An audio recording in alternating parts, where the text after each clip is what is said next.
Ainda me lembro daquele dia como se fosse ontem. O sol entrava pelas frestas da cortina do meu apartamento em Moinhos de Vento, aqui em Porto Alegre.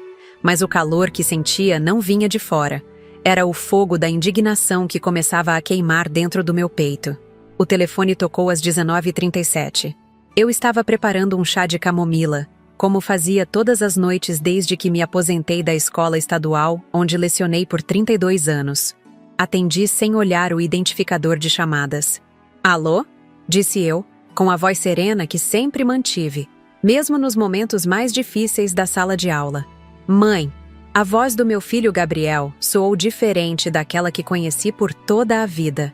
Não era o menino que embalei em meus braços, nem o adolescente para quem preparei tantos lanches durante as madrugadas de estudo, nem mesmo o homem que acompanhei ao altar há 6 anos, quando se casou com Luciana. Era uma voz fria, calculista. "Estive fazendo as contas aqui, e não dá mais para continuar assim." Sentei-me lentamente na cadeira da cozinha, aquela de madeira que pertenceu à minha mãe. Algo me dizia que precisaria de apoio para o que viria a seguir. "Do que você está falando, filho?" "Da sua aposentadoria, mãe. Do seu dinheiro parado enquanto eu me afundo em dívidas para cuidar da Luciana e da mãe dela. Você vive sozinha naquele apartamento grande, não precisa de tanto." Meu coração acelerou. Gabriel nunca havia falado comigo desse jeito. Sempre foi um filho atencioso. Pelo menos era o que eu pensava. "Filho, você sabe que sempre te ajudei quando precisou. É só me pedir." Foi então que ele explodiu. Sua voz subiu 3 oitavas, ecoando pelo telefone com uma violência que fez minha mão tremer. "Pedir? Eu não tenho que pedir nada. Sou seu único filho. Agora 90% da sua aposentadoria é minha. Vou cuidar da minha esposa e da minha sogra. Você não precisa de tanto dinheiro." O chá transbordou na xícara, escaldando meus dedos, mas mal sentia dor física. A dor emocional era muito maior. Quase 6 décadas de vida, 3 delas dedicadas à educação de jovens. E ali estava eu, sendo ameaçada pelo meu próprio filho, meu único filho, por quem abri mão de tantas coisas. "Gabriel, você não pode fazer isso. Esse dinheiro é meu, da minha aposentadoria. Trabalhei a vida toda por ele." "E para quem você trabalhou, mãe? Para quem? Não foi para mim? Para garantir meu futuro? Pois o futuro é agora. Luciana precisa de tratamento. Dona Ivone precisa de cuidados especiais. E você? Você só precisa de comida e seus remédios. O resto é supérfluo." Enquanto ele falava, uma fotografia na parede da cozinha chamou minha atenção. Era Gabriel com 10 anos, segurando um troféu de matemática. Eu estava ao lado dele, orgulhosa. Seu pai, meu marido Antônio, já havia falecido naquela época. Ataque cardíaco aos 45 anos. Criei Gabriel sozinha desde então, com meu salário de professora e a pequena pensão que recebia. Nunca reclamei, nunca pedi nada em troca. Apenas amor e respeito. "Filho, não podemos conversar pessoalmente sobre isso? Venha aqui em casa. Tomamos um café. Conversamos com calma." "Não há o que conversar!" Ele gritou novamente. "Já está decidido. A partir do próximo mês, quando sair sua aposentadoria, você vai transferir 90% para minha conta. Entendeu? Ou prefere que eu vá até aí e cuide pessoalmente das suas finanças?" A ameaça pairou no ar como uma nuvem tóxica. Meu próprio filho me ameaçando. Meu corpo todo tremia agora. Respirei fundo, tentando encontrar a professora forte que fui por tantos anos, aquela que enfrentava classes indisciplinadas com firmeza e carinho. "Entendi, Gabriel." Respondi com uma calma que nem eu sabia que poderia ter naquele momento. "Farei como você pede." Ele pareceu surpreso com minha rápida aceitação. Esperava resistência, uma briga, talvez lágrimas. Mas não lhe daria esse gosto. "Ótimo", disse ele, a voz suavizando um pouco. "Sabia que você entenderia. No fundo, você sempre foi razoável, mãe." "Sim, sempre fui", respondi. "Posso perguntar apenas uma coisa?" "O quê?" "Como está a Luciana? Qual é o tratamento que ela está fazendo?" Precisava de informações, de confirmar minhas suspeitas. "Ela está fazendo um tratamento experimental. Caro. Não quero falar sobre isso agora. Te explico depois." A hesitação na voz dele confirmou minha primeira suspeita. Algo não estava certo. E Dona Ivone? Ela está morando com vocês agora? Sim, está. Olha, mãe, tenho que desligar. Reunião importante, depois nos falamos. E desligou. Sem um te amo, sem um obrigado, sem nada. Fiquei ali sentada, olhando para o telefone mudo em minhas mãos. Lágrimas silenciosas escorreram pelo meu rosto, caindo sobre a mesa de fórmica branca que comprei quando me mudei para este apartamento, 10 anos atrás. Mas não eram apenas lágrimas de tristeza. Havia algo mais. Uma raiva crescente. Um sentimento de traição tão profundo que parecia corroer minha alma. Levantei-me lentamente, como se carregasse o peso do mundo nos ombros. Fui até a sala e olhei para as fotografias espalhadas pelos móveis. Gabriel criança, Gabriel adolescente, Gabriel adulto. Sua formatura, seu casamento. Momentos que construí, financiei, apoiei. Uma vida dedicada a ele. E era assim que ele me retribuía. Enxuguei as lágrimas com as costas das mãos. Não seria assim. Não terminaria assim. Professora Carla Oliveira não seria vítima do próprio filho. Não após sobreviver a uma ditadura, a um casamento interrompido pela morte, há décadas em uma sala de aula em condições precárias, lutando para dar educação de qualidade em um país que não valoriza seus mestres.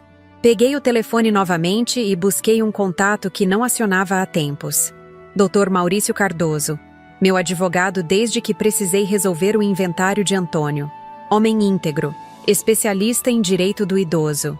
O telefone tocou 3 vezes antes que sua voz grave surgisse do outro lado. Doutora Carla, que surpresa boa. Como está? Maurício? Disse eu, a voz mais firme agora. Preciso da sua ajuda. Urgente. Claro, estou à disposição. O que houve? Respirei fundo. A decisão estava tomada. Meu filho acaba de me ameaçar. Quer tomar 90% da minha aposentadoria. Acho que está mentindo sobre a saúde da esposa e da sogra para justificar isso. E tenho quase certeza de que não é a primeira vez que ele tenta me enganar. O silêncio do outro lado mostrou que Dr. Maurício entendia a gravidade da situação. Quando falou, sua voz tinha o tom profissional que eu precisava ouvir. Carla, infelizmente vejo casos assim com frequência. Violência patrimonial contra idosos é muito mais comum do que as pessoas imaginam. Principalmente quando o agressor é um familiar próximo. Podemos denunciá-lo, entrar com medidas protetivas. Não, interrompi. Não quero apenas me proteger, Maurício. Quero dar uma lição no meu filho, uma que ele nunca esqueça. O que você tem em mente? Olhei pela janela para a cidade que me viu nascer, crescer, casar, enviuvar e agora envelhecer. Porto Alegre, com seu pôr do sol alaranjado sobre o Guaíba. Tantas batalhas enfrentadas, tantas vitórias conquistadas. Esta seria apenas mais uma. Vou fingir que aceito as exigências dele. Vou parecer fraca, derrotada.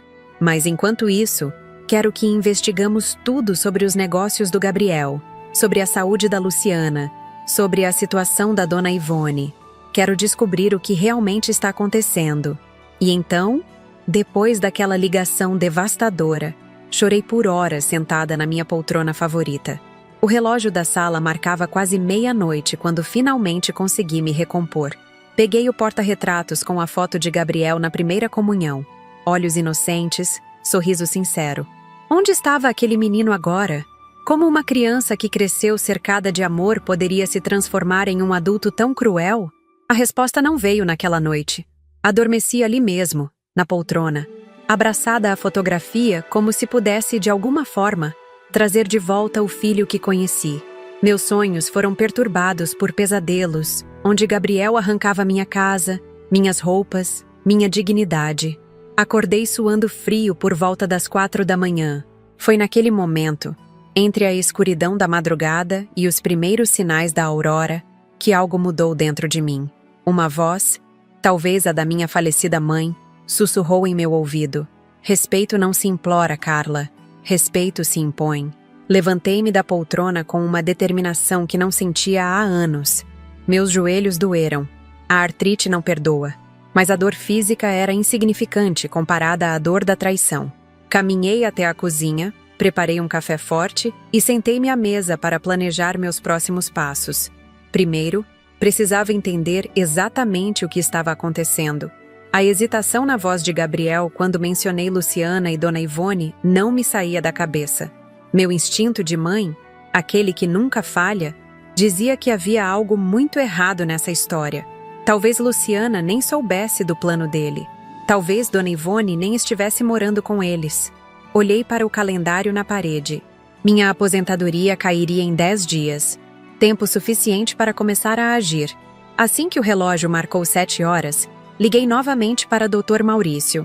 Combinamos um encontro em seu escritório às 9. Tomei um banho demorado, escolhi uma roupa simples, mas elegante.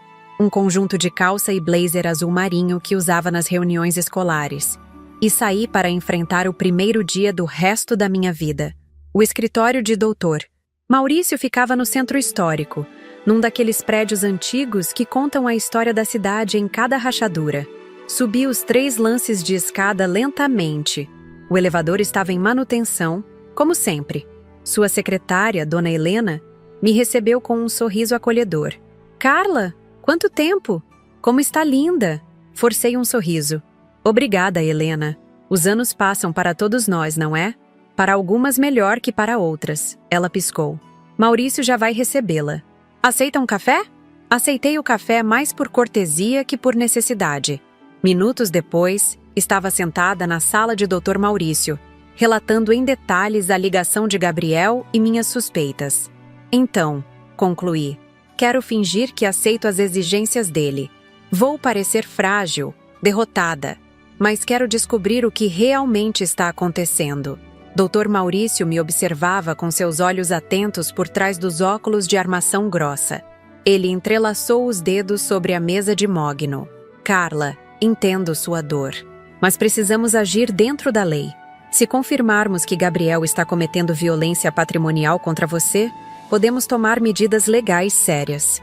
Não quero apenas medidas legais, Maurício. Minha voz saiu mais firme do que eu esperava. Quero justiça. Quero que meu filho aprenda uma lição que nunca vai esquecer. Ele me olhou por alguns segundos, pensativo. Então, pegou seu telefone e discou um número. Paulo? É Maurício. Estou com uma cliente que precisa dos seus serviços. Pode vir ao meu escritório agora? Ótimo. Desligou e explicou que Paulo Schneider era um ex-delegado que agora trabalhava como investigador particular. Se queremos descobrir o que Gabriel está tramando, Paulo é o homem certo para o trabalho. Paulo chegou 20 minutos depois. Alto, com cabelos grisalhos e postura militar, tinha uma presença que inspirava confiança imediata. Após as apresentações, Dr. Maurício explicou a situação. Paulo ouviu atentamente, fazendo anotações ocasionais em um pequeno caderno. Dona Carla, disse ele quando terminamos. Já vi muitos casos como o seu. Filhos que veem os pais idosos como cofres ambulantes. Mas a senhora está fazendo o que poucos têm coragem de fazer, enfrentar. Seu tom de aprovação me deu força. Combinamos que Paulo começaria imediatamente a investigar Gabriel, Luciana e a situação de Dona Ivone. Ele usaria técnicas discretas, nada de perseguições óbvias ou confrontos. Enquanto isso, eu seguiria o plano de parecer submissa às exigências de Gabriel. No dia seguinte, Gabriel me ligou novamente.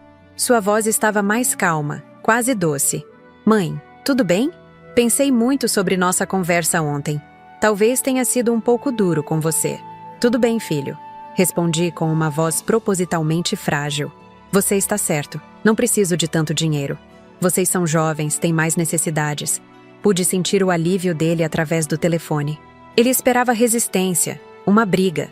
Talvez até mesmo uma ameaça de denúncia. Minha aparente submissão o pegou desprevenido. Que bom que entende, mãe. Prometo que assim que a situação melhorar, revisamos isso. Claro, filho. Quando sua esposa melhorar e sua sogra estiver bem estabelecida, conversamos novamente. Fiz uma pausa estratégica. Aliás, como está, Luciana? Ainda não me contou qual é o tratamento que ela está fazendo. Novamente, a hesitação. É um tratamento experimental para fibromialgia. Muito caro. Não é coberto pelo plano. E Dona Ivone está com início de Alzheimer. Precisa de cuidadora 24 horas. Anotei mentalmente: fibromialgia e Alzheimer. 2 condições que precisaria verificar. Entendo. Espero que ambas melhorem logo. Quando poderei visitá-las? Agora não é um bom momento, mãe. Luciana está muito sensível. Qualquer visita a estressa. E Dona Ivone fica confusa com pessoas que não vê regularmente. Mais uma desculpa esfarrapada. Mais um ponto para investigar. Tudo bem, filho. Respeito isso. O dinheiro estará na sua conta no dia que minha aposentadoria cair. Obrigado, mãe. Sabia que poderia contar com você. Desliguei o telefone sentindo uma mistura de náusea e determinação. Era revoltante ouvir aquelas mentiras descaradas. Mas cada nova mentira era mais uma prova que poderia usar contra ele no futuro. Na semana seguinte, Paulo já tinha as primeiras informações. Nos encontramos no Café Bergamaschi, em Canela, suficientemente longe de Porto Alegre para não corrermos o risco de encontrar Gabriel ou algum conhecido dele. Dona Carla, disse Paulo enquanto tomávamos café, já tenho algumas descobertas interessantes. Primeiro, Luciana está perfeitamente saudável. Trabalha normalmente no Hospital Mãe de Deus, faz academia 3 vezes por semana e no último fim de semana foi a um spa em Gramado com amigas. Meu coração acelerou. Então era verdade. Gabriel estava mentindo descaradamente sobre a saúde da esposa. E Dona Ivone? Ela mora sozinha em um apartamento em Canoas. Visitei-a me passando por um pesquisador do censo. Está lúcida, ativa, participa de um grupo de terceira idade na igreja local. Nenhum sinal de Alzheimer ou qualquer problema cognitivo. Deixei a xícara de café sobre o pires com mais força que o necessário. As peças começavam a se encaixar. E sobre as finanças de Gabriel? Descobriu algo? Paulo baixou a voz, embora estivéssemos sozinhos no canto do café. Seu filho está com sérios problemas financeiros, Dona Carla. Sua empresa está afundada em dívidas. Ele hipotecou a casa em Gramado, tem 3 carros financiados e... Aqui ele fez uma pausa dramática. Descobri que ele frequenta regularmente um cassino clandestino em Caxias do Sul. Foi como um soco no estômago. Gabriel, viciado em jogos? Como não percebi os sinais? Tem mais, continuou Paulo. Encontrei indícios de que ele falsificou sua assinatura em alguns documentos. Estou investigando para confirmar, mas parece que ele tentou fazer um empréstimo usando seu apartamento como garantia. Naquele momento, algo se quebrou definitivamente dentro de mim. Não era apenas uma questão de dinheiro. Era uma traição em todos os níveis possíveis. Meu próprio filho, disposto a me deixar sem teto para sustentar seus vícios e mentiras. O que fazemos agora? Perguntei, a voz trêmula. Continuamos colhendo provas, respondeu Paulo. E a senhora continua com o plano de parecer submissa.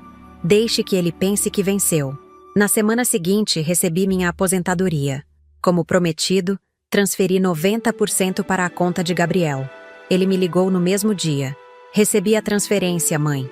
Obrigado por cumprir sua palavra. Sempre cumpro, filho. Você sabe disso. Sim, sei.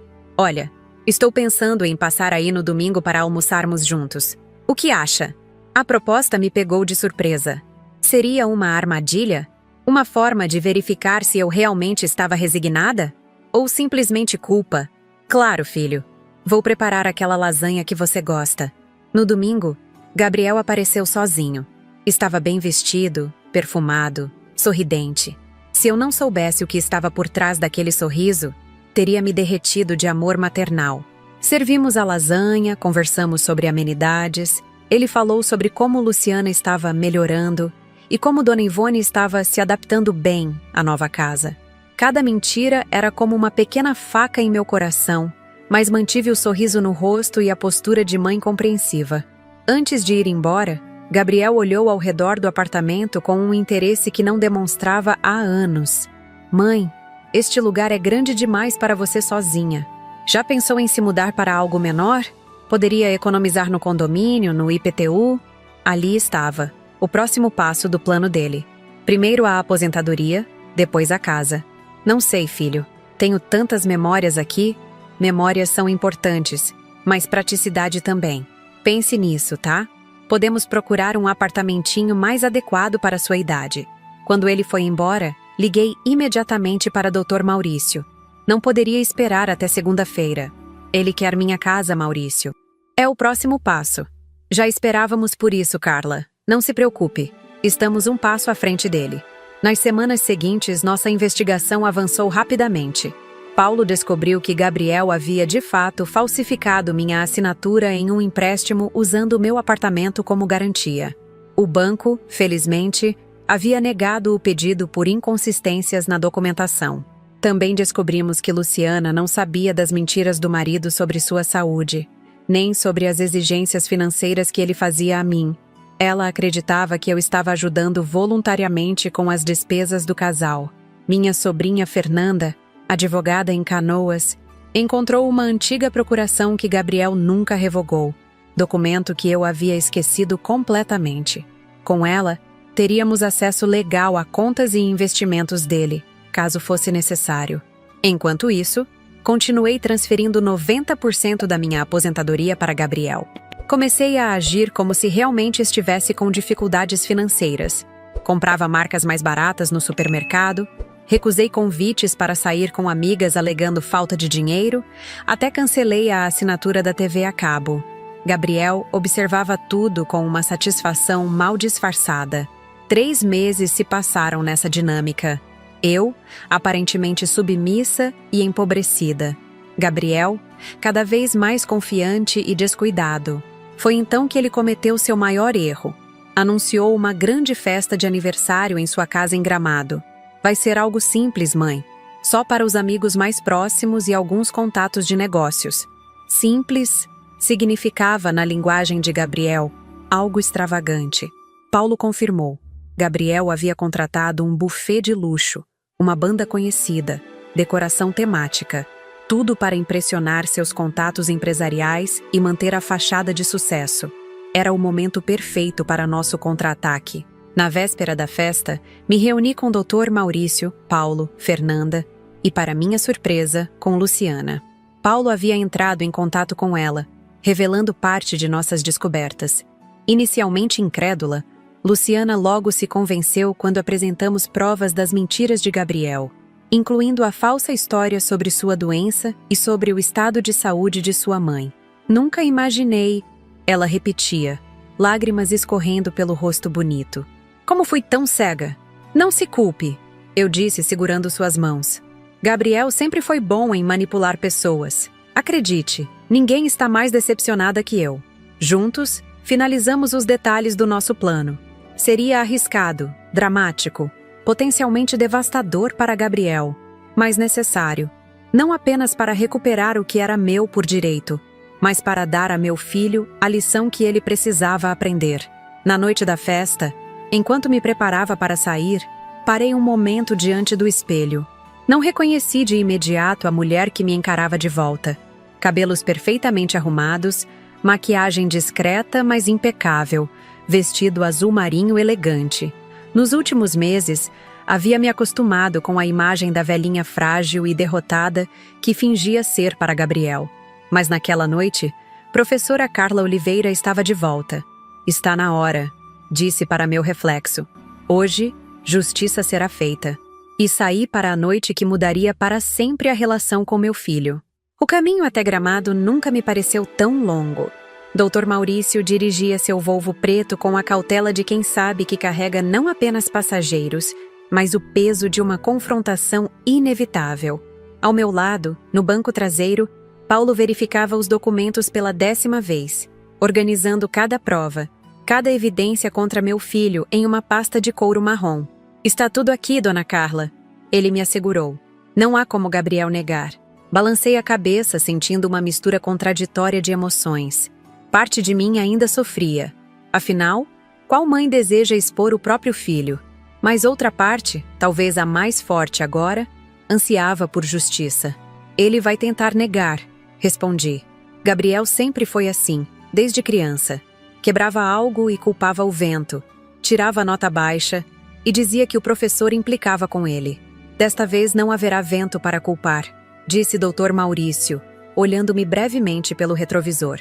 As provas são irrefutáveis. Fechei os olhos por um momento, lembrando-me dos últimos 3 meses. 3 meses vivendo como uma atriz em tempo integral. 3 meses agindo como uma idosa frágil e submissa, enquanto cada fibra do meu ser gritava em revolta. Gabriel passou a me tratar com uma mistura de desprezo e falsa preocupação. Ligava semanalmente, perguntando como eu estava me virando, com apenas 10% da minha aposentadoria. Às vezes aparecia em meu apartamento sem avisar, trazendo mantimentos básicos, como se eu não pudesse comprar minha própria comida, e aproveitava para vasculhar meus armários, minhas gavetas, provavelmente procurando por bens que pudesse cobiçar. Em uma dessas visitas, ele notou que eu ainda usava meu antigo anel de pérolas, presente do meu marido. "Mãe, você ainda tem esse anel? Deve valer alguma coisa", comentou, fingindo casualidade. "É apenas uma lembrança do seu pai, filho. Sentimental, não vale muito. Se não vale muito, por que não vende? Poderia pagar algumas contas com o dinheiro." Contive a vontade de confrontá-lo ali mesmo. Em vez disso, tirei o anel e o entreguei a ele. "Você tem razão. Talvez possa vendê-lo para mim?" Não saberia onde ir, com quem falar. Vi o brilho de cobiça nos olhos dele enquanto guardava meu precioso anel no bolso. Nunca mais o mencionou. Nunca me trouxe dinheiro algum pela venda. O anel provavelmente estava agora no dedo de Luciana. Ou pior, havia sido vendido para pagar dívidas de jogo. Mas cada pequena traição era documentada. Paulo fotografava secretamente as visitas de Gabriel, gravava nossas conversas, seguia seus passos discretamente. Descobrimos que ele frequentava o cassino clandestino pelo menos 2 vezes por semana, sempre às terças e quintas, quando supostamente tinha reuniões de trabalho, que iam até tarde. Em uma dessas noites, Paulo o seguiu até o cassino e conseguiu fotografá-lo apostando quantias absurdas, dinheiro que, eu sabia, vinha em grande parte da minha aposentadoria. As imagens mostravam meu filho com o rosto transformado pelo vício, irreconhecível para a mãe que o criou. Fernanda, minha sobrinha, foi crucial nessa fase. Usando a antiga procuração, ela conseguiu acesso aos extratos bancários de Gabriel. O que descobrimos foi chocante. Além das dívidas de jogo, havia transferências regulares para uma tal de Melissa, que trabalhava como sua secretária. "Você acha que ele está tendo um caso?" Perguntei a Paulo quando me mostrou as provas. "Todas as evidências apontam para isso, Dona Carla. Transferências mensais significativas, reservas em hotéis, compras em joalherias. Mais uma peça do quebra-cabeça se encaixava. Gabriel não apenas mentia sobre a saúde de Luciana e de Dona Ivone, não apenas me extorquia financeiramente, mas também traía a esposa. Enquanto isso, mantive contato discreto com Luciana. Nossos encontros eram cuidadosamente planejados para que Gabriel não desconfiasse. Ela vinha me visitar quando ele estava no trabalho. Na verdade, no cassino ou com a amante. Inicialmente, ela resistiu em acreditar nas evidências que apresentamos. Era doloroso demais aceitar. "Pode ser um mal-entendido", ela dizia, as mãos tremendo ao olhar as fotos de Gabriel entrando em hotéis com outra mulher. "Talvez seja uma cliente, uma sócia." "Luciana", eu disse gentilmente. "Por que uma cliente receberia transferências mensais da conta pessoal dele? Por que ele mentiria sobre sua saúde para mim?" Ela chorou em meus braços naquele dia, como uma filha perdida. Senti uma ternura imensa por ela. Também uma vítima das mentiras de Gabriel. "O que fazemos agora?" ela perguntou entre soluços. "Continuamos reunindo provas. Quando tivermos tudo, confrontamos Gabriel de uma vez por todas." Uma das descobertas mais perturbadoras veio de uma visita que fiz à Dona Ivone, mãe de Luciana. Paulo havia me alertado que ela estava bem, vivendo sozinha em Canoas, mas eu precisava ver com meus próprios olhos. Cheguei à casa dela numa tarde de quarta-feira, quando sabia que Gabriel estaria ocupado com seus negócios. Identifiquei-me como uma antiga colega de trabalho de sua filha. Dona Ivone me recebeu com a cordialidade típica dos gaúchos, oferecendo-me um chimarrão enquanto conversávamos na varanda de sua casa bem cuidada. "A senhora vive sozinha aqui?" perguntei casualmente. "Sim, desde que meu marido faleceu, há 8 anos. Mas gosto da minha independência. Luciana queria que eu me mudasse para Gramado, para ficar mais perto deles, mas não vejo necessidade. Estou bem, graças a Deus." "E sua saúde? Como está?" Ela riu. um som jovial que não combinava com seus cabelos brancos. Melhor que muita gente com metade da minha idade. Faço hidroginástica 3 vezes por semana. Participo do coral da igreja. Cuido da minha horta. O médico diz que tenho saúde de ferro. Meu coração apertou. Não havia Alzheimer. Não havia necessidade de cuidadora 24 horas. Mais uma mentira descarada de Gabriel. E a Luciana? Perguntei. Como está a saúde dela? Minha filha sempre foi forte como um touro. Trabalha demais naquele hospital. Isso sim. Sempre digo para ela desacelerar um pouco, aproveitar mais a vida. Cada palavra de Dona Ivone era como uma confirmação adicional do caráter de Gabriel. Enquanto bebia o chimarrão, planejava mentalmente os próximos passos. De volta a Porto Alegre, compartilhei minhas descobertas com o Dr. Maurício e Paulo. Estava na hora de envolver oficialmente as autoridades. Doutor, Maurício preparou uma denúncia detalhada de violência patrimonial contra idoso, falsificação de documentos e estelionato. Paulo organizou todas as evidências em um dossiê completo, mas ainda faltava uma peça crucial. Precisávamos de acesso total às contas empresariais de Gabriel. Suspeitávamos que ele estivesse usando sua empresa para lavar dinheiro e esconder ativos. Foi Fernanda quem teve a ideia que mudaria tudo. Tia Carla, ela disse durante uma de nossas reuniões estratégicas. Lembra daquela procuração que Gabriel nunca revogou? Ela não apenas nos dá acesso às contas pessoais dele, mas também às contas da empresa, já que ele é o único sócio e administrador. Dr. Maurício arregalou os olhos. Fernanda está certa. Com essa procuração, podemos não apenas monitorar, mas potencialmente assumir o controle legal dos ativos de Gabriel. Assumir o controle? Repeti, sem entender completamente. Sim, explicou Fernanda. Legalmente, com essa procuração, você poderia transferir as ações da empresa para seu nome, mudar a titularidade dos bens, alterar senhas bancárias, tudo dentro da lei. Um plano ousado começou a se formar em nossas mentes. Não apenas reuniríamos provas contra Gabriel, mas também o despojaríamos de todo o império financeiro que ele construiu, em grande parte com meu dinheiro e apoio ao longo dos anos. Nas semanas seguintes, Fernanda trabalhou incansavelmente nos aspectos legais do plano. Dr. Maurício acionou contatos no sistema judiciário para garantir que teríamos o apoio necessário quando chegasse a hora da confrontação. Paulo continuou sua vigilância, documentando cada movimento suspeito de Gabriel. E eu continuei minha atuação como mãe submissa e empobrecida. Em uma de suas visitas, Gabriel mencionou casualmente: Mãe, estava pensando, talvez seja a hora de vender este apartamento. É muito grande para você sozinha. E o dinheiro da venda ajudaria com as despesas de Luciana e Dona Ivone. Fingi considerar a ideia, vendo o brilho de ganância em seus olhos. Ele já estava contando com o dinheiro da venda do meu lar. Não sei, filho. Tenho tantas lembranças aqui. Lembranças não pagam contas, mãe. Seja prática. Podemos procurar um apartamentinho menor, mais adequado para sua idade. Concordei relutantemente, alimentando sua falsa sensação de vitória. Mal sabia ele que cada palavra sua era mais uma prova contra ele. A preparação para o grande confronto acelerou quando Gabriel anunciou sua festa de aniversário em Gramado. Seria o cenário perfeito.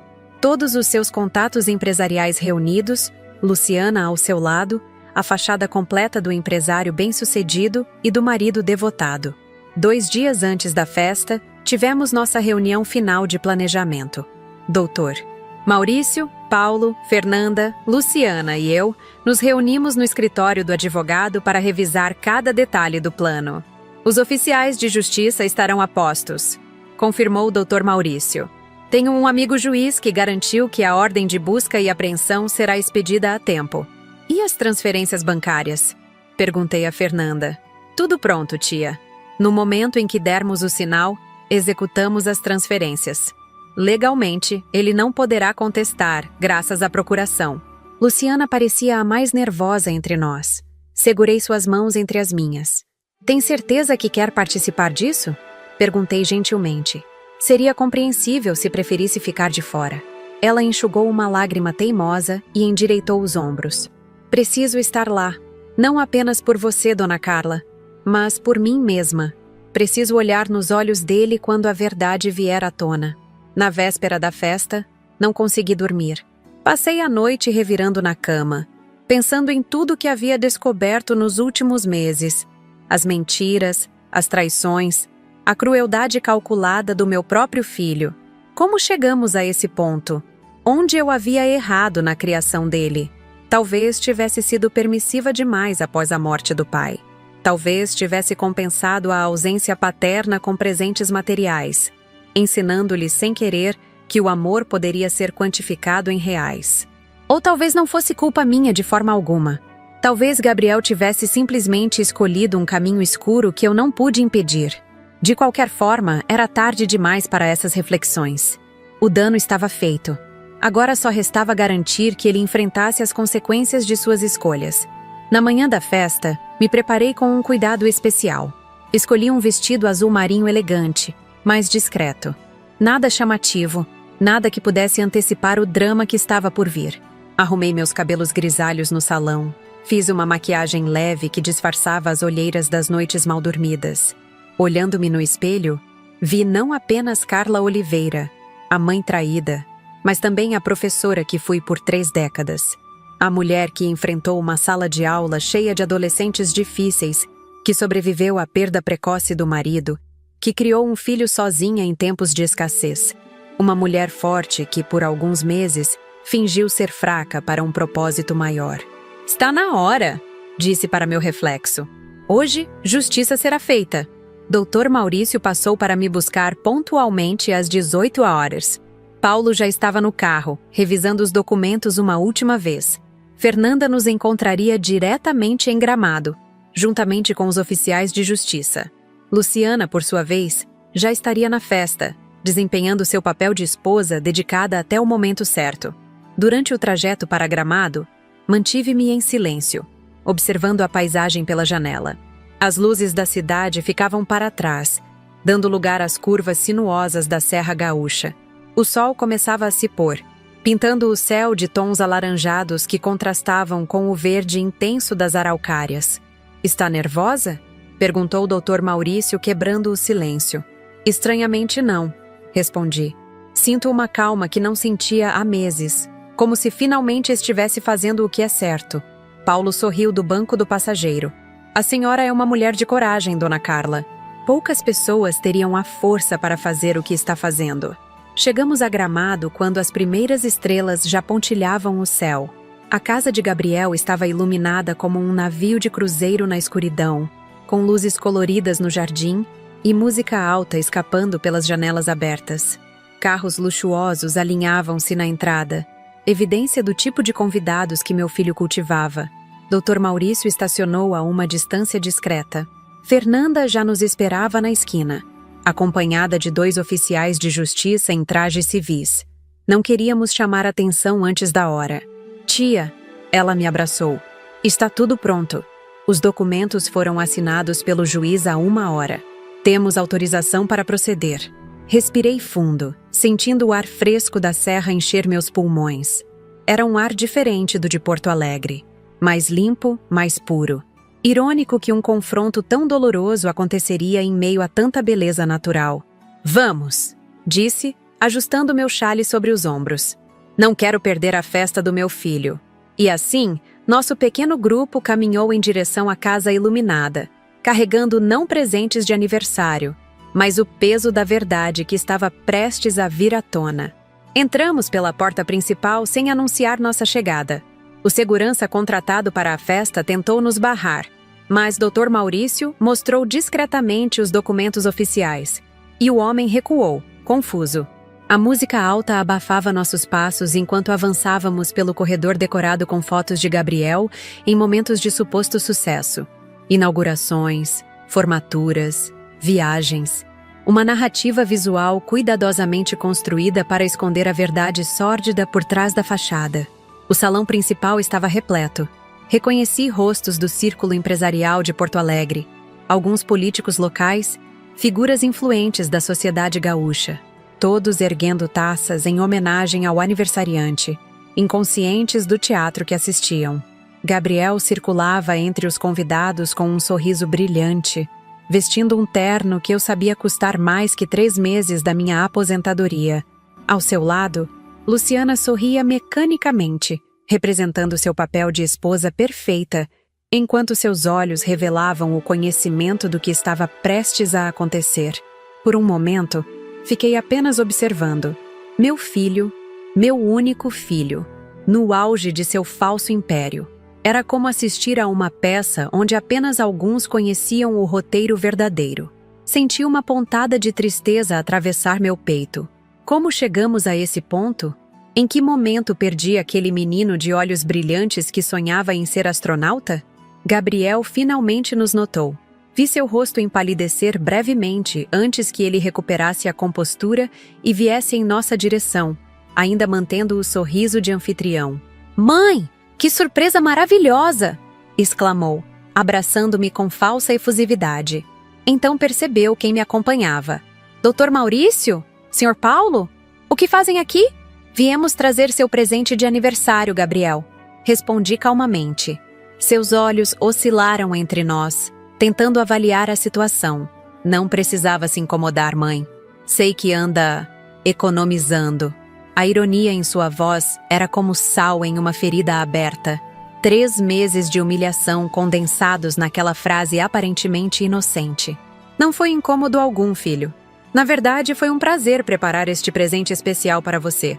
A desconfiança começou a surgir em seu olhar. Gabriel sempre foi intuitivo, um traço que usou para manipular pessoas ao longo da vida. Naquele momento, seu instinto soava alarmes.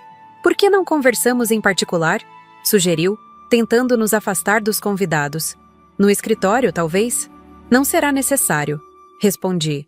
"O que tenho para te dar é melhor compartilhado aqui, na frente de todos que você convidou para celebrar seu sucesso." Fiz um gesto para Fernanda, que discretamente sinalizou para os oficiais de justiça posicionados estrategicamente pela sala. Simultaneamente, a música diminuiu, obra de Paulo, que havia falado com o DJ momentos antes. O silêncio gradual atraiu a atenção dos convidados. As conversas cessaram. Taças pararam no meio do caminho para os lábios. Todos os olhos voltaram-se para nosso pequeno grupo no centro do salão. Luciana se aproximou, posicionando-se não ao lado de Gabriel, mas junto a nós. Um movimento que não passou despercebido pelo meu filho. "O que está acontecendo aqui?" ele perguntou, a voz mais baixa, mais ameaçadora. Doutor Maurício deu um passo à frente, segurando uma pasta de documentos. "Senhor Gabriel Oliveira, estamos aqui para entregar oficialmente estas intimações e ordens judiciais relacionadas a crimes de violência patrimonial contra idoso, falsificação de documentos, estelionato e sonegação fiscal." Um murmúrio percorreu a sala. Vi alguns convidados trocando olhares nervosos, outros disfarçadamente checando seus celulares, talvez procurando uma desculpa para sair. Gabriel forçou uma risada. "Deve haver algum engano." "Que brincadeira é essa?" "Não é brincadeira, filho", respondi, minha voz mais firme do que jamais havia sido com ele. "Durante os últimos 3 meses, você exigiu 90% da minha aposentadoria, alegando necessidades médicas inexistentes de sua esposa e sua sogra." "Isso é absurdo!" ele protestou, olhando ao redor, buscando apoio nos rostos agora curiosos. "Minha mãe está confusa. Ela tem problemas de memória." "Tenho problemas de memória, Gabriel?" perguntei, erguendo uma sobrancelha. "Ou será que você pensou que eu teria quando começou a falsificar minha assinatura em empréstimos usando meu apartamento como garantia?" Seu rosto empalideceu visivelmente. Os oficiais de justiça se aproximaram mais, formando um semicírculo ao nosso redor. "Não sei do que está falando", ele gaguejou. "Luciana, diga a eles sobre seu tratamento, sobre sua mãe." Luciana deu um passo à frente. Em seus olhos, vi não apenas raiva, mas uma profunda decepção. "Que tratamento, Gabriel? Estou perfeitamente saudável. E minha mãe também. Ela nem mesmo mora conosco. Vive sozinha em Canoas, como você bem sabe." Foi como se o ar tivesse sido sugado da sala. Convidados começaram a se afastar discretamente, sentindo que testemunhavam algo que não deveriam. "Você está do lado dela?" Gabriel acusou, apontando para Luciana. "Depois de tudo que fiz por você? Tudo que fez por mim?" Luciana repetiu, incredulidade em sua voz. Como mentir sobre minha saúde para extorquir sua própria mãe? Ou talvez esteja se referindo aos presentes que comprou para sua secretária com o dinheiro que deveria estar pagando nossas contas? Outro murmúrio percorreu a sala. Gabriel olhou ao redor, desesperado, como um animal encurralado. Isso é um complô, ele declarou, apontando para mim. Ela sempre teve ciúmes do meu sucesso, sempre quis me controlar. Era patético ver seu desespero. O filho que sempre se orgulhou de sua inteligência, reduzido a acusações infantis. Sucesso? Perguntei suavemente. Que sucesso, Gabriel? A empresa afundada em dívidas? Os carros financiados que você mal consegue pagar? Ou talvez o dinheiro que perde semanalmente naquele cassino em Caxias? Seus olhos se arregalaram em choque. Como você sabe? O lapso foi revelador. Vários convidados engasgaram. E vi um dos sócios de Gabriel murmurar algo para sua esposa antes de começar a se dirigir discretamente para a saída. Era a hora do golpe final. Fiz um sinal para Fernanda, que avançou com uma pasta diferente. Gabriel, ela disse, sua voz profissional e firme. Como representante legal de Dona Carla Oliveira, venho informar que, usando a procuração que você assinou e nunca revogou, sua mãe assumiu legalmente o controle de 70% das ações de sua empresa, bem como a titularidade desta propriedade onde estamos. Gabriel cambaleou como se tivesse levado um soco físico. Impossível. Essa procuração era apenas para facilitar seus negócios quando viajava. Completei. Eu me lembro, filho. Só não imaginei que um dia precisaria usá-la para me proteger de você. Os oficiais de justiça avançaram, entregando formalmente os documentos a Gabriel, que os recebeu com mãos trêmulas. Esta residência, continuou Fernanda, adquirida com recursos provenientes em grande parte da aposentadoria de Dona Carla e de empréstimos garantidos por seu apartamento, agora pertence legalmente a ela, assim como a maioria das ações de sua empresa. Foi neste momento que percebi que os convidados agora formavam praticamente um círculo ao nosso redor, assistindo à cena com uma mistura de horror e fascinação. O público perfeito para a humilhação que Gabriel tanto temia, e que agora vivia em sua própria casa, em sua própria festa. Isso é roubo! Ele gritou desesperado. Vou processar todos vocês. Dr. Maurício sorriu levemente. Aconselho-o a consultar seu advogado antes de fazer ameaças, Sr. Oliveira. Tudo foi feito dentro da mais estrita legalidade. Sua mãe simplesmente exerceu direitos que você mesmo lhe concedeu. Gabriel se virou para mim, seu rosto uma máscara de raiva e incredulidade. Por que, mãe? Por que fazer isso comigo? Na frente de todos? A pergunta pairou no ar por alguns segundos. Todos esperavam minha resposta. Até mesmo os oficiais de justiça pareciam curiosos sobre o que eu diria. Porque você precisava aprender, Gabriel. Respondi calmamente. Aprender que não se pode construir felicidade sobre a miséria dos outros. Não se pode construir riqueza roubando de quem te deu a vida. Eu não roubei, ele protestou fracamente. Apenas pedi ajuda. 90% da minha aposentadoria não é ajuda, Gabriel. É extorsão. E mentir sobre a saúde de sua esposa e sua sogra para justificar isso? Usar meu apartamento como garantia sem meu conhecimento? Isso tem um nome, e não é pedir ajuda. Foi então que Luciana deu seu golpe final.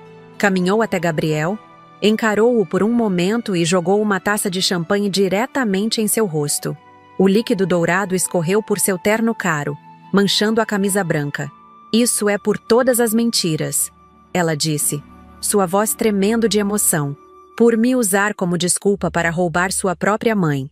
Por me trair com sua secretária enquanto fingia ser um marido dedicado. Os convidados ofegaram coletivamente. Este não era o tipo de evento social a que estavam acostumados em Gramado. Gabriel, encharcado e humilhado, finalmente quebrou. Caiu de joelhos no meio do salão, soluçando como uma criança. Por favor, mãe, implorou entre lágrimas. Não faça isso comigo. Vou devolver tudo, juro. Foi um momento de fraqueza, eu estava desesperado. Aproximei-me dele lentamente, sentindo todos os olhos da sala em mim. Por um breve instante, vi novamente o menino que ele foi, vulnerável, assustado, precisando de orientação. Mas aquele menino havia se transformado no homem ajoelhado à minha frente. Um homem que escolheu o caminho da mentira e da traição. A diferença entre nós, filho, disse em voz baixa, mas audível para todos, é que você quis me tirar 90% para gastos frívolos e jogos. Eu tirei 100% de você para te ensinar uma lição. Um silêncio sepulcral caiu sobre a sala. Até mesmo a respiração dos presentes parecia ter cessado. O que vai acontecer agora? Gabriel perguntou, ainda de joelhos. Agora, respondi. Os convidados vão embora. Esta festa acabou. E você tem duas escolhas. Enfrentar as acusações criminais que resultarão provavelmente em prisão, ou aceitar minha proposta alternativa. Que proposta? Ele perguntou rapidamente, agarrando-se à esperança como um náufrago a um destroço. Trabalhar honestamente para reconstruir sua vida e reparar o dano que causou. Os oficiais de justiça começaram gentilmente a conduzir os convidados para fora. A festa de aniversário de Gabriel Oliveira havia terminado oficialmente, mas não da maneira que ele planejara. Quando o último convidado saiu, restamos apenas nós. Eu, Gabriel, Luciana, Dr. Maurício, Paulo e Fernanda, no salão agora silencioso, cercados pelos restos da celebração interrompida. Taças meio cheias, pratos de comida intocados, decorações que pareciam agora absurdamente festivas para o momento sombrio. Qual é a sua proposta exatamente? Gabriel perguntou, finalmente se levantando do chão, mas mantendo os ombros curvados em derrota. Olhei para aquele homem, meu filho, meu sangue, e senti uma mistura de tristeza e determinação. A partir de amanhã, você não é mais o CEO da sua empresa. Não é mais o dono desta casa. Não tem mais acesso às contas que usou para financiar seus vícios e mentiras. Ele fechou os olhos, como se cada palavra fosse uma punhalada. No entanto, continuei, estou disposta a não levar adiante as acusações criminais se você aceitar trabalhar, realmente trabalhar, para reconstruir sua vida de forma honesta. Trabalhar como? Ele perguntou, a voz quase inaudível. Como faxineiro, respondi. No prédio comercial da Rua dos Andradas, que agora é parte da fundação que estou criando para ajudar idosos vítimas de violência patrimonial. Gabriel arregalou os olhos. Faxineiro? Eu? Mas tenho mestrado em administração, experiência como executivo. E usou tudo isso para o quê? Para extorquir uma idosa. Para mentir, roubar, enganar. Seu diploma não impediu que se tornasse um criminoso, Gabriel. Talvez um trabalho honesto, por mais simples que seja, possa ajudá-lo a encontrar o caminho de volta à decência. Luciana, que observava a cena em silêncio, deu um passo à frente. E quanto a nós? Nosso casamento? Olhei para ela com simpatia. Também era uma vítima nessa história toda.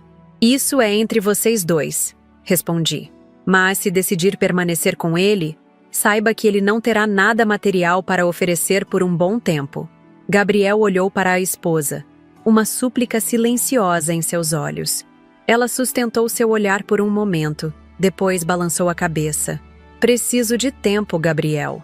Tempo para processar todas as mentiras, todas as traições. Ele assentiu lentamente, parecendo envelhecer 10 anos naquela noite. E onde vou morar? Perguntou, olhando ao redor da casa que até minutos atrás considerava sua. Foi Paulo quem respondeu, surpreendendo a todos. Falei com Dona Ivone. Ela tem um quarto nos fundos da casa dela que está disposta a alugar por um valor acessível. Irônico, não? Sua ex-sogra oferecendo abrigo quando você alegava estar cuidando dela. Um último golpe no ego já destroçado de Gabriel. Ele apenas assentiu, derrotado demais para protestar. Enquanto nos preparávamos para sair, Gabriel fez uma última pergunta. Por que, mãe? Por que não apenas me denunciar? Por que toda essa encenação? Parei à porta e me virei para encará-lo uma última vez naquela noite. Porque você precisava sentir, Gabriel. Sentir o que é ter tudo tirado de você por alguém em quem confiava. Sentir a humilhação pública que planejava para mim quando me colocasse em um apartamentinho adequado para minha idade. Algumas lições precisam ser vividas para serem realmente aprendidas. E com essas palavras, Saí da casa que agora me pertencia, deixando meu filho enfrentar as consequências de suas escolhas, sozinho no cenário arruinado do que deveria ter sido sua noite de glória. 6 meses se passaram desde a noite da festa. O inverno rigoroso do Rio Grande do Sul havia chegado, transformando o gramado em um cenário de cartão postal com suas luzes natalinas, mesmo sendo apenas julho. Sentada em meu apartamento em Porto Alegre, observava a chuva fina que caía sobre a cidade, enquanto aguardava o telefonema que confirmaria minha ida ao prédio comercial da Rua dos Andradas. O telefone tocou pontualmente às 9 da manhã. Dona Carla, aqui é Marisa, da administração, confirmando que tudo está pronto para sua visita hoje à tarde. Obrigada, Marisa. Estarei lá às 2. Desliguei e continuei observando a chuva. Muito havia mudado naqueles 6 meses. A Fundação Novo Amanhecer, que criei com os ativos recuperados de Gabriel, já atendia dezenas de idosos vítimas de violência patrimonial. Usamos a casa em Gramado como sede de um centro de convivência para a terceira idade, e os lucros da empresa, agora administrada por profissionais competentes e honestos, financiavam assistência jurídica gratuita para idosos em situação vulnerável. Quanto a Gabriel, ele cumpria rigorosamente os termos do nosso acordo. Trabalhava como faxineiro no prédio comercial 6 dias por semana, morando no pequeno quarto nos fundos da casa de Dona Ivone, em Canoas. Seu salário era modesto, suficiente apenas para suas necessidades básicas e para pagar o aluguel à ex-sogra. Luciana havia pedido o divórcio 2 semanas após a festa. Última vez que soube, ela estava namorando um médico do hospital onde trabalhava e parecia feliz, finalmente livre das mentiras de Gabriel. Mantínhamos contato ocasional, almoçávamos juntas uma vez por mês, como se o vínculo formado durante nossa conspiração tivesse criado uma amizade improvável, mas genuína. Vesti-me com cuidado para minha visita ao prédio. Não por vaidade, mas porque aquele encontro tinha um significado especial. Seria a primeira vez que veria Gabriel pessoalmente desde a noite da festa. Tínhamos nos comunicado apenas através de intermediários, advogados, administradores, assistentes sociais que acompanhavam seu caso. Dr. Maurício insistiu em me acompanhar. Não sabemos como ele vai reagir ao te ver, Carla, argumentou quando veio me buscar. Melhor ter alguém junto por precaução. Assenti, embora não sentisse medo. O Gabriel que eu temia, manipulador, calculista, cruel, parecia ter sido substituído por alguém mais humilhado que perigoso, pelo que me relatavam. O prédio na Rua dos Andradas era um dos mais antigos do centro histórico de Porto Alegre. Havíamos restaurado a fachada Art Deco, preservando seu charme original enquanto modernizávamos o interior. Agora abrigava escritórios de advogados especializados em direito do idoso, consultórios médicos com preços acessíveis para a terceira idade e uma central de denúncias contra abusos financeiros. Um projeto que me orgulhava profundamente. Marisa nos recebeu no saguão, com seu sorriso eficiente. Dona Carla, Dr. Maurício, bem-vindos. Gabriel está trabalhando no 3º andar agora. Quer que eu o chame? Não, obrigada. Subiremos até lá. O elevador antigo subiu lentamente, emitindo aquele rangido característico que me lembrava dos prédios onde lecionei durante décadas. Quando as portas se abriram no 3º andar, vi imediatamente a figura de Gabriel ao fundo do corredor. Ele empurrava um carrinho de limpeza, vestindo um uniforme cinza simples, com o nome da fundação bordado discretamente no bolso. Não me notou de imediato, concentrado em seu trabalho. Observei-o por um momento. Os cabelos, antes impecavelmente cortados em salões caros, agora mais longos e sem estilo definido. O rosto mais magro, com uma barba por fazer que nunca teria tolerado em seus dias de executivo. Quando finalmente ergueu os olhos e me viu, parou como se tivesse visto um fantasma. O balde que segurava quase escorregou de suas mãos. "Mãe", disse simplesmente, a voz desprovida da arrogância que antes a caracterizava. "Olá, Gabriel", respondi, caminhando em sua direção com o Dr. Maurício alguns passos atrás. "Como você está?" Ele pareceu confuso com a pergunta, como se não esperasse esse tipo de cordialidade. "Estou sobrevivendo", respondeu finalmente, desviando o olhar para o chão recém-encerado. O trabalho é cansativo, mas honesto. A palavra honesto pairou no ar entre nós, carregada de significado. Podemos conversar um pouco? Perguntei. Há uma sala de reuniões vazia ali. Apontei para uma porta próxima. Ele hesitou, olhando para o relógio na parede. Tenho mais 3 salas para limpar antes do intervalo. Está tudo bem? Interveio o Dr. Maurício. Já falei com a supervisão. Você está liberado pelo tempo que for necessário. Gabriel assentiu resignadamente e nos seguiu até a sala de reuniões. Era um espaço simples, mas aconchegante, com uma mesa oval de madeira e cadeiras estofadas. Sentamo-nos, formando um triângulo silencioso por alguns instantes. Gostaria de falar com meu filho a sós, Maurício, disse finalmente. O advogado me lançou um olhar preocupado. Tem certeza, Carla? Absoluta. Ele se levantou relutantemente. Estarei logo ali fora, se precisar. Quando a porta se fechou, ficamos apenas Gabriel e eu, mãe e filho, separados por 6 meses de distância e anos de mágoas acumuladas. Por que veio? Ele perguntou, quebrando o silêncio, os olhos fixos na mesa. Queria ver como você está, de verdade, não apenas pelos relatórios que recebo. Ele riu sem humor. E como acha que estou? Limpando banheiros depois de administrar uma empresa, morando num quartinho depois de ter uma mansão em Gramado, sozinho depois de perder esposa, amigos, status. Estou vivendo o sonho, mãe. A amargura em sua voz era palpável, mas havia algo diferente. Não era direcionada a mim, como eu esperaria, mas parecia voltada para ele mesmo. Você tinha outras opções, Gabriel. Poderia ter enfrentado um processo criminal. Às vezes penso que teria sido mais fácil. Ele admitiu, passando as mãos pelo rosto cansado. Alguns anos na prisão e depois recomeçar. Isso aqui parece uma sentença sem fim. Não é sem fim, respondi calmamente. Depende de você quanto tempo vai durar. Seus olhos finalmente encontraram os meus. Uma centelha de curiosidade substituindo brevemente a apatia. O que quer dizer? Abri minha bolsa e retirei uma pasta, colocando-a na mesa entre nós. Tenho observado seu progresso, Gabriel. Sei que não faltou um único dia de trabalho. Sei que tem se comportado respeitosamente com todos. Sei que está frequentando as sessões de terapia que estabelecemos como condição. Ele deu de ombros. Não tenho muita escolha, tenho. Sempre temos escolhas, filho. Você poderia ter se rebelado, sabotado, desistido, mas não fez isso. Abri a pasta, revelando um contrato e um conjunto de chaves.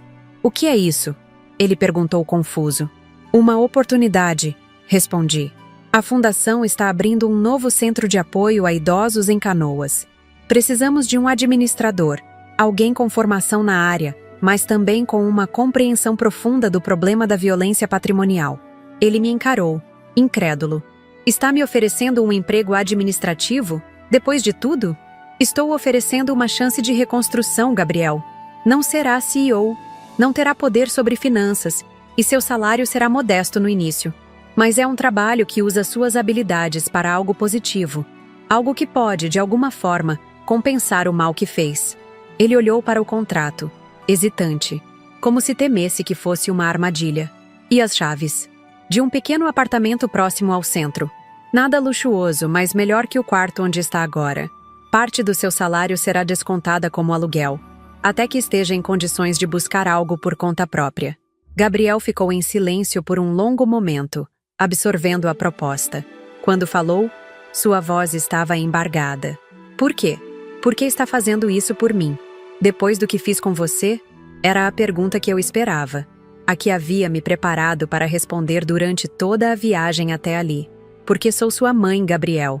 E por quê? Diferente de você naquela época, não quero destruir, quero reconstruir. Seus olhos se encheram de lágrimas que ele tentou conter. Sem sucesso. Não mereço isso, murmurou. Talvez não, concordei. Mas não se trata do que você merece. Trata-se do que escolho dar. E se eu falhar? Se desperdiçar essa chance também? Então voltará ao carrinho de limpeza, ou enfrentará as consequências legais que estão apenas suspensas, não eliminadas.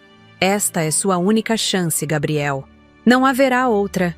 Ele assentiu lentamente, compreendendo a seriedade da situação.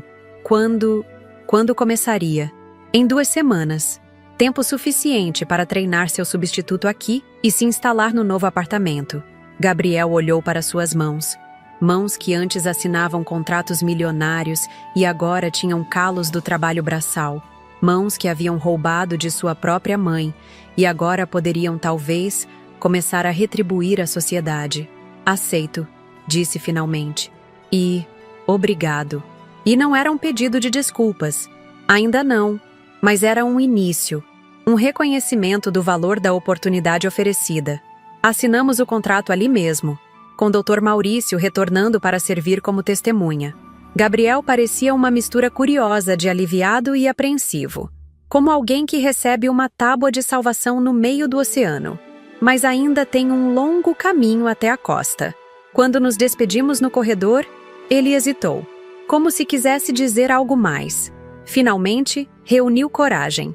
Você visitará o centro em Canoas? Quando estiver funcionando? A pergunta continha mais do que suas palavras expressavam. Era um pedido de presença, de continuidade, talvez até de reconciliação. Visitarei, prometi.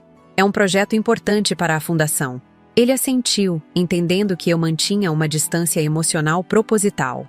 A confiança, uma vez quebrada tão profundamente, levaria tempo, muito tempo, para ser reconstruída, se é que algum dia seria. Aquela conversa aconteceu há exatamente 1 ano.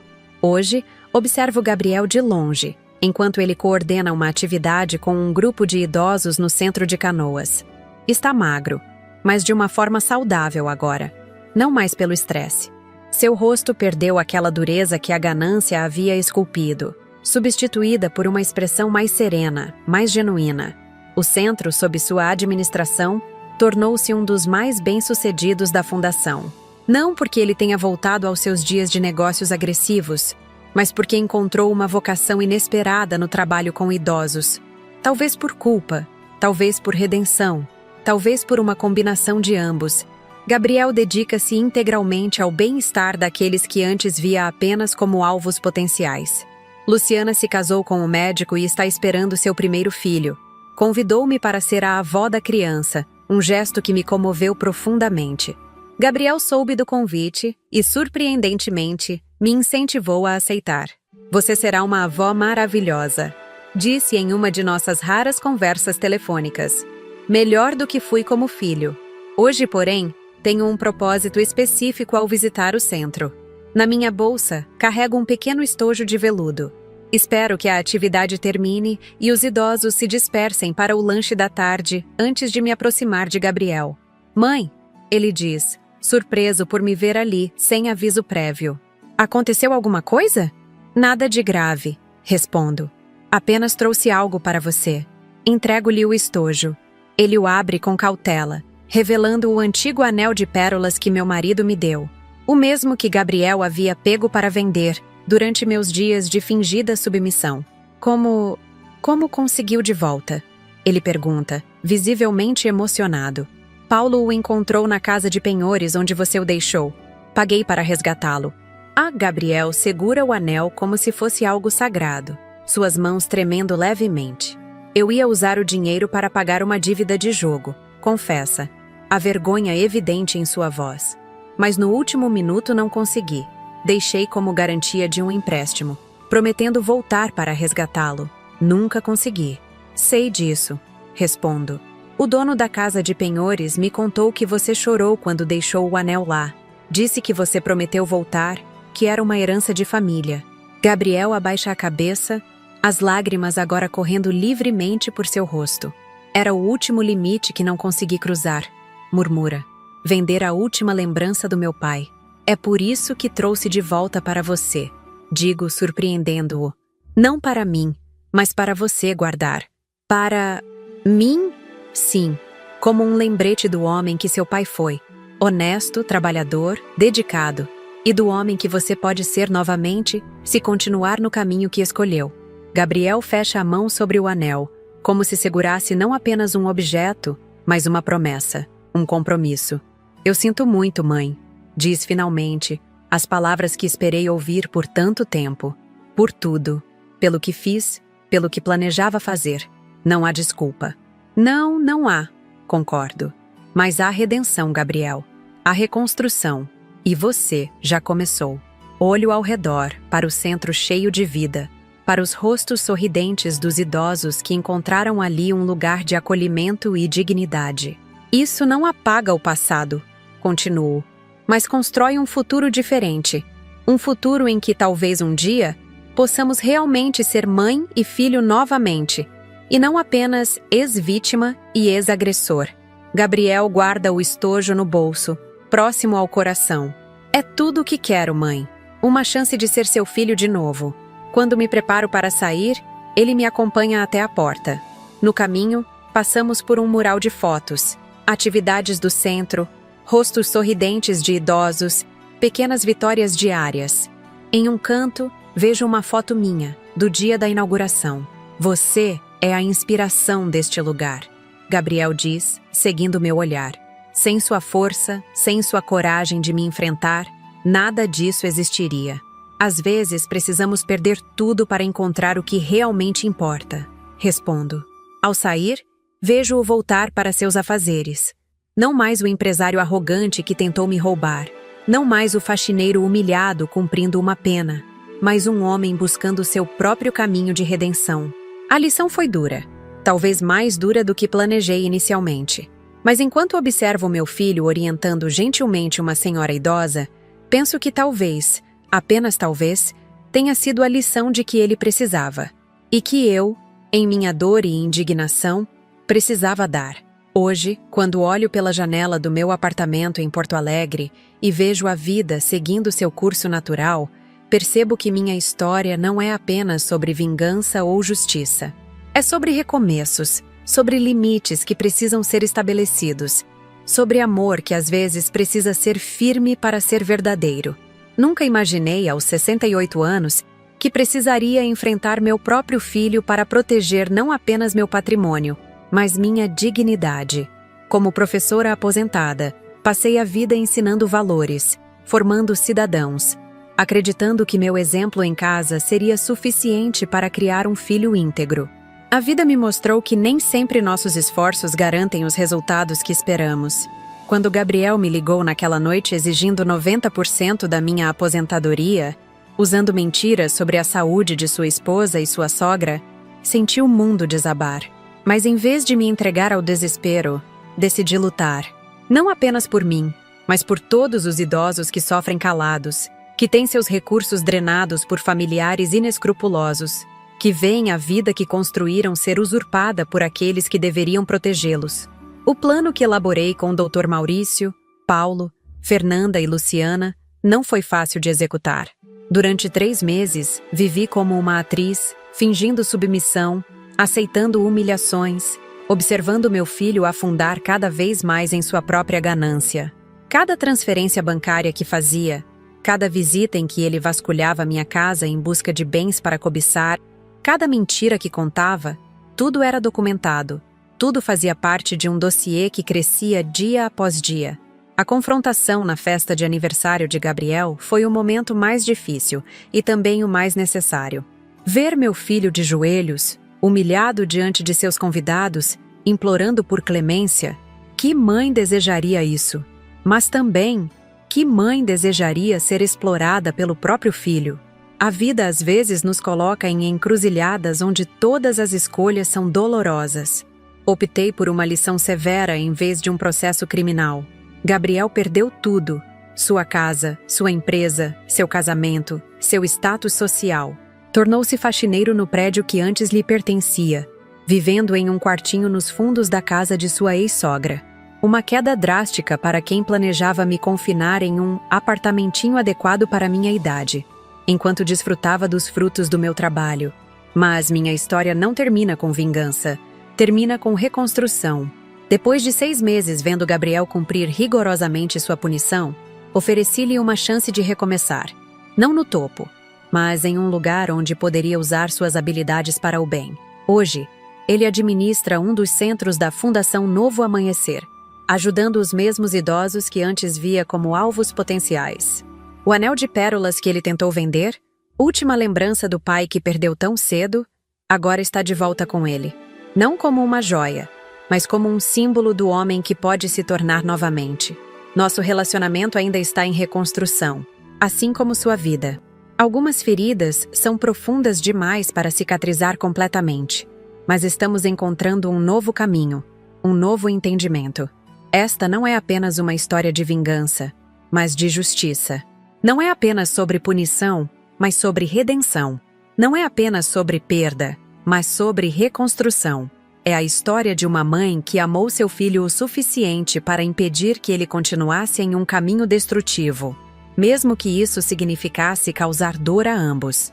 Se você está assistindo este vídeo e conhece algum idoso em situação semelhante, sendo explorado por familiares, tendo sua aposentadoria ou bens usurpados, sendo vítima de mentiras e manipulações, saiba que há ajuda disponível.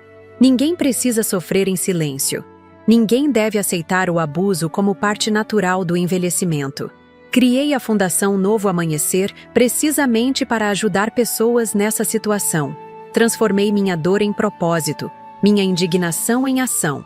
E você pode fazer o mesmo, seja denunciando abusos, seja apoiando instituições que lutam contra a violência patrimonial, seja simplesmente estando atento aos idosos em sua família e comunidade. Confesso que gravar este vídeo não foi fácil. Reviver cada momento dessa jornada dolorosa, expor minha vulnerabilidade e também minha força, compartilhar os detalhes mais íntimos de um conflito familiar tão intenso, tudo isso exigiu coragem. Mas se minha história puder ajudar pelo menos uma pessoa a encontrar força para enfrentar uma situação semelhante, terá valido a pena. Agora, preciso pedir algo a vocês que me acompanharam até aqui. Se esta história tocou seu coração, se você sentiu indignação, tristeza, alívio ou esperança ao ouvir meu relato, por favor, deixe seu comentário abaixo. Compartilhe suas impressões, suas experiências, talvez até sua própria história. Seus comentários não são apenas feedback para mim. São uma forma de mostrar a outras pessoas que passam por situações semelhantes, que não estão sozinhas, que são vistas, que são ouvidas. Além disso, peço que se inscrevam no canal Vovó Lembrou. Cada inscrição nos ajuda a alcançar mais pessoas, a levar estas histórias importantes para quem precisa ouvi-las. Temos novos vídeos toda semana, todos baseados em experiências reais, todos com o objetivo de dar voz a quem muitas vezes é silenciado pela idade. Se puderem, deixem seu like no vídeo. Parece um gesto simples, mas faz toda a diferença para o alcance dessas histórias. E não se esqueçam de ativar o sininho para receber notificações quando publicarmos novos conteúdos. Produzir estes vídeos exige muito trabalho, pesquisa, roteiro, gravação, edição. É um processo que demanda tempo, dedicação e recursos. Por isso, se esta história te impactou, se você acredita na importância deste trabalho, considere nos ajudar através do Valeu Demais, nossa forma de receber doações para cobrir os custos do canal e continuar trazendo mais vídeos diários. Qualquer quantia faz diferença e nos ajuda a manter este espaço de acolhimento e informação. De onde você está assistindo? Deixe nos comentários sua cidade, seu estado. Quero saber quem são as pessoas que dedicaram seu tempo a ouvir minha história. Quero conectar com cada um de vocês. Criar uma comunidade onde essas experiências possam ser compartilhadas e onde possamos encontrar força uns nos outros. Antes de encerrar, quero deixar uma mensagem para quem está passando por algo semelhante. Você não precisa enfrentar isso sozinho. Busque ajuda, busque apoio legal. Não aceite o abuso como seu destino. Sua vida, seu trabalho, sua dignidade, tudo isso merece respeito, independentemente da sua idade. Na próxima semana, trarei outra história que vai mexer com suas emoções. Continue acompanhando o canal Vovó Lembrou para não perder nenhum conteúdo. Agradeço imensamente por terem me ouvido até aqui e espero encontrá-los nos comentários. Lembrem-se, a idade pode trazer rugas ao rosto, mas nunca deve diminuir nosso valor ou nossos direitos. Cuidem-se, cuidem dos idosos em suas vidas e até o próximo vídeo.